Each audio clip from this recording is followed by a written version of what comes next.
There are two choices everybody has to make in life. You can either get old and die, or you can die. And those are the two choices everybody has. Continuing Jordan Peterson's 12 Rules for Life, we are on rule number 11, don't bother children while they're skateboarding.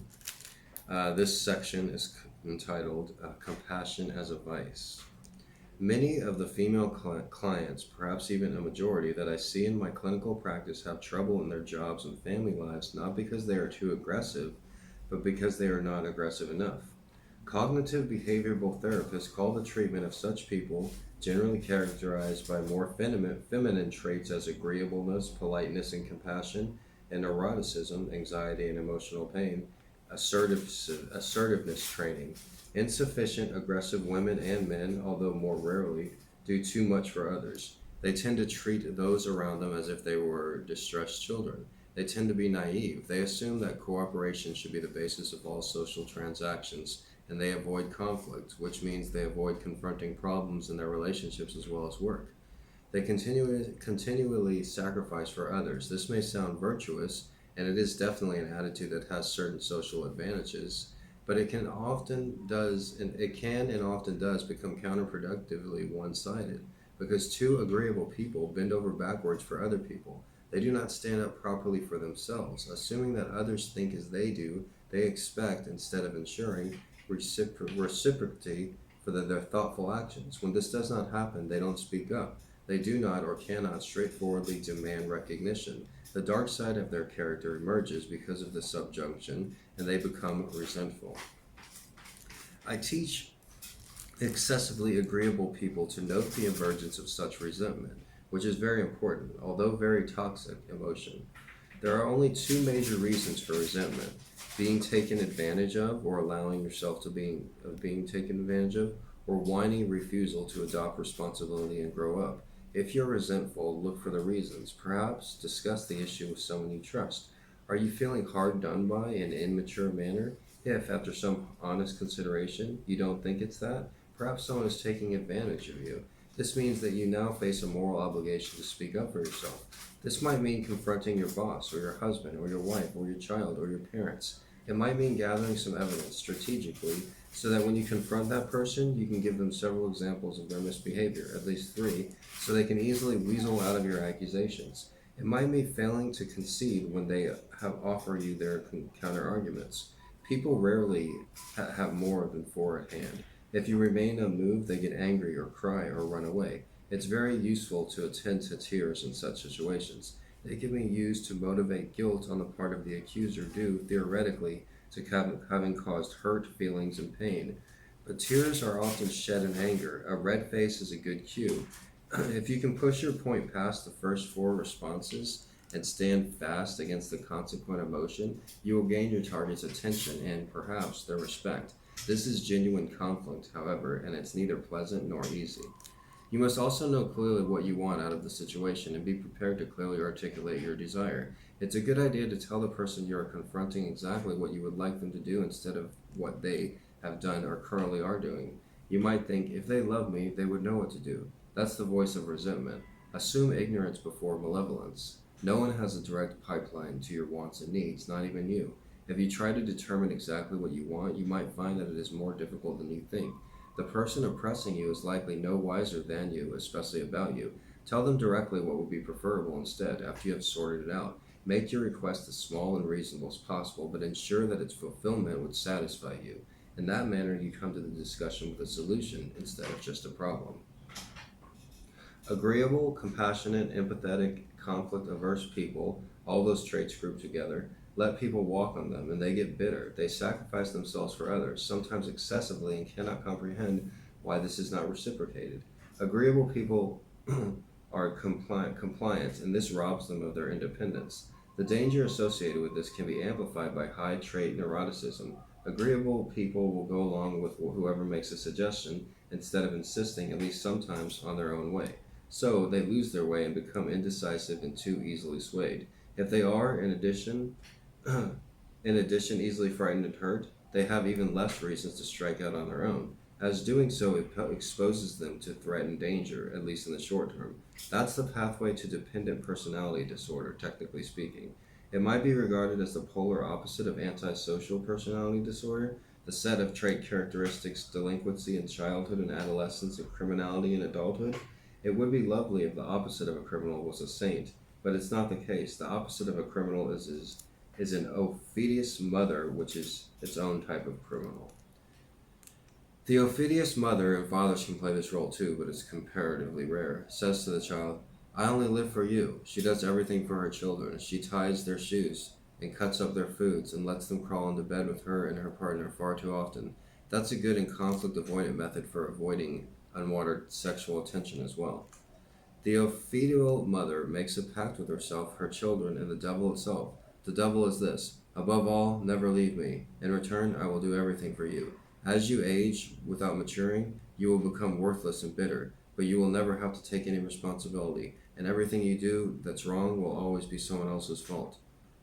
I get across a lot of these parents and substituting, like if you try to discipline a child, their parents come after you. Why didn't you tell my child this and that? Because they were cursing at me? Yeah. The children can accept or reject this, and they have some choice in the matter. The Ophidian mother is the witch story of Hansel and Gretel. The two children in the fairy tale have a new stepmother. She orders her husband to abandon his children in the forest as there is a famine and she thinks they eat too much. He obeys his wife, takes his children deep into the woods, and leaves them there to their fate. Wandering, starving, and lonely, they come across a miracle, a house, and not just any house, a candy house, a gingerbread house. A person who had been rendered too caring, empathetic, sympathetic, and cooperative might be skeptical and ask, is this too good to be true? But the children are too young and too desperate. The world had yet to shit it on Hansel and Gretel. Inside the house is a kind of old woman, rescuer of distraught children, kind of patter of the heads and wiper of noses, all bosom and hips, ready to sacrifice herself to them every wish at a moment's notice. She feeds the children anything they want, any time they want, and they never have to do anything. But provision of that kind of care makes her hungry. She puts Hansel into a cage to fatten him up even more efficiently. He fools her into thinking he's staying thin by offering her an old bone. When she tries to test his leg for the desired tenderness, she gets too desperate to wait, eventually, and stokes the oven, preparing to cook and eat the object of her doting. Gretel, who has apparently not been lulled into full submission, waits for a full moment of carelessness and pushes the kind old woman into the oven. The kids run away and rejoin their father, who had thoroughly repented of his evil actions. So, I left you kids in the woods to starve to death, but hey, I said I was sorry. In a household like that, the choicest cut of child is the spirit, and it's always consumed first. Too much protection devastates the developing soul. The witch in the Hansel and Gretel tale is the terrible mother, the dark half of the symbolically feminine. Deeply social as we are in our essence, we tend to view the world as a story, the characters which are mother, father, and child. The feminine as a whole is unknown nature outside the bounds of culture, creation, and destruction. She is the protective arms of mother and the destructive element of time, the beautiful virgin mother and the swamp-dwelling hag. This archetypical entity was confused with an objective historical reality back in the late 1800s by a Swiss anthropologist named Johann Jacob Bachofen. Bachofen proposed that humanity had passed through a series of developmental stages in its history. The first, roughly speaking, after a somewhat incarnate and chaotic beginning, was Das Mertrench, a society where women held the dominant positions of power, respect, and honor, where polyamory and promiscuity ruled, and where any certainty of paternity was absent. The second, the Dionysian, was a phase of transition, during which these original matriarch foundations were overturned and power was taken by men. The third phase, the Apollonian, still reigns today. The patriarchy rules, and each woman belongs exclusively to one man. Bachofen's idea became profoundly influential in certain circles, despite the absence of any historical evidence to support them. One Marija Gimbutas, for example, an archaeologist, famously claimed in the 1980s and 1990s that a peaceful goddess and woman-centered culture once characterized Neolithic Europe. She claimed that it was supplanted and suppressed by an invasive, hierarchical warrior culture, which laid the basis for modern society. Art historian Marlon Stone made the same argument in the book When God Was a Woman. This whole series of essentially archetypical mythological ideas became touchstones for the theology of the women's movement and the matriarchal studies of the 1970s feminism.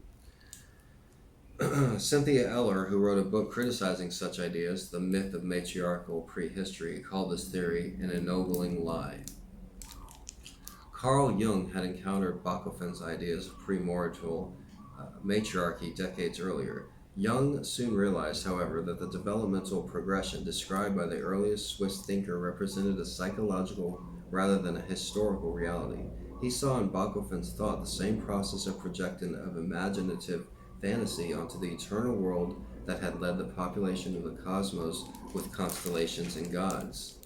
In the origins and histories of consciousness and the Great Mother, Jung collaborated with Erich Neumann, extended his colleagues' analysis. Neumann traced the emergence of consciousness symbolically masculine and contrasted it with symbolically feminine material mother matrix origins, subsuming Freud's theory of ophedial parenting in a broader archetypal model. For Neumann and Jung, the consciousness, always symbolically masculine even in women, struggles upward toward the light. Its development is painful and anxiety-provoking, as it carries with it realization of vulnerability and death. It is constantly tempted to sink back down into dependency and unconsciousness and to shed its existential burden. It is aided in the pathological desire by anything that opposes enlightenment, articulation, rationality, self-determination, strength, and competence, by anything that shelters too much, and therefore smothers and devours. Such overproduction is Freud's ophedial familiar nightmare, which we are rapidly transforming into social policy. The terrible mother is an ancient symbol. It manifests itself, for example, in the form of Tiamat, in the earliest written story we have recovered, the Mesopotamian Unua Elish. So that's the oldest story ever. The Mesopotamian Unama Elish. Tiamat is the mother of all things, gods and men alike. She is the unknown and chaos in the nature that gives rise to all forms. But she is also the female dragon deity who moves to destroy her own children when they carelessly kill their father and attempt to live on the corpse that remains. Okay, it's an old story, the oldest. The terrible mother is the spirit of careless unconsciousness, tempting the ever-striving spirit of awareness and enlightenment down into the protective, womb-like embrace of the underworld.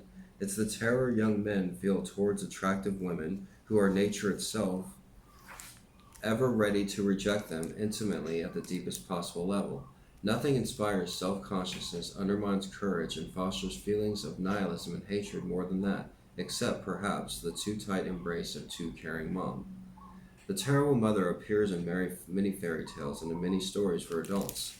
In The Sleeping Beauty, she is the evil queen, dark nature herself, Maleficent in the Disney version. The royal parents of Princess Aurora failed to invite this force of the night to their baby daughter's christening. Thus, they shelter her too much from the destructive and dangerous side of reality, preferring that she grow up untroubled by such things. Their reward, at puberty, she is still unconscious.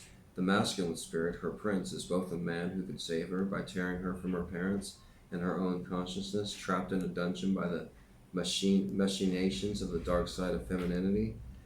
When the prince escapes and presses the evil queen too hard, she turns into the dragon of chaos itself. The symbolic masculine defeats her with truth and faith and finds the princess whose eyes he opens with a kiss. It might be objected, as it was with Disney's more recent and deeply propagandistic Frozen, that a woman does not need a man to rescue her. That may be true, it may not. It may be only that the woman who wants or has a child needs a man to rescue her, or at least to support and aid her. In any case, it is certain that a woman needs consciousness to be rescued, and, as noted above, consciousness is symbolically masculine and has been since the beginning of time, in the guise both of order and of logos, the mediating principle. The prince could be a lover, but could also be a woman's own attentive wakefulness, clarity of vision, and tough-minded independence. Those are masculine traits, in actuality as well as symbolically, as men are actually less tender-minded and agreeable than women on average, and are less susceptible to anxiety and emotional pain on average. And to say it again, this is most true in those Scandinavian nations where the most steps towards gender equality have been taken. And, number two, the differences are not small by the standards whereby such things are measured. The relationship between the masculine and consciousness is also portrayed symbolically in the Disney movie The Little Mermaid. Ariel, the heroine, is quite feminine, but she also has a strong spirit of independence. For this reason, she is her father's favorite. Although she also causes him the most trouble, her father, Triton, is the king, representing the known culture and order, with a hint of the oppressive ruler given and tyrant. Because order is always opposed by chaos, Triton had an adversary, Ursula, a tentacled octopus, a serpent, a gorgon, a hydra. Thus, Ursula is the same archetypical category as the Dragon Queen Maleficent in Sleeping Beauty, or the jealous older queen in Snow White. Lady Tremaine in Cinderella, the Red Queen in Alice in Wonderland, Cruella de Vil in 101 Dalmatians, my favorite, and Miss Medusa in The Rescuers and Mother Gothel Entangled. Ariel wants to kindle a romance with Prince Eric, whom she previously rescued from a shipwreck. Ursula tricks Ariel into giving up her voice so that she could have 3 days as a human being. Ursula knows full well, however, that a voiceless Ariel will not be able to